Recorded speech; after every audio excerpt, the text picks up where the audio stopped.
এই তোরা সবাই আমার থেকে দূরে দূরে থাক, আমাকে আগে ভালো করে ঠান্ডা হতে দে, কারণ মালিক এসে আমাকে খাবে, বুঝলি? চল সাইড আন, সাইড আন। আরে পাগলা, তুই ক্যাম্পা নোস রে, তুই হচ্ছিস গ্যাস সিলিন্ডার।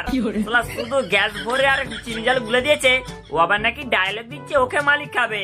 শালা মালিক আমাকে খাবে রে, আমি হলাম গরমের আসল ঠান্ডার জিনিস। হ্যাঁ, তুই তো গরমে বেশি ঠান্ডা হবি, কারণ তোর মতো তো আমার মধ্যে কালো কালো মানে না, ওই ওই কি বলে ওটাকে, দানা নেই তো কালো কালো, ওই জন্য আমি অত ঠান্ডা হয়নি, ঠিক আছে?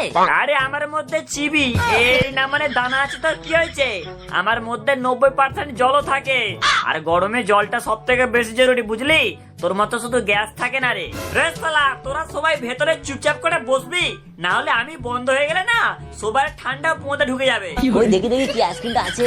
আচ্ছা মালিক, তুমি আমায় আজকে একটা কথা বলো তো, তুমি এই গরমের সময় কাকে সব থেকে বেশি ভালোবাসো, আমাকে না ওদের? তোদের মধ্যে কাউকেই নয়, আমি এখন আইসক্রিম খাবো, আইসক্রিম।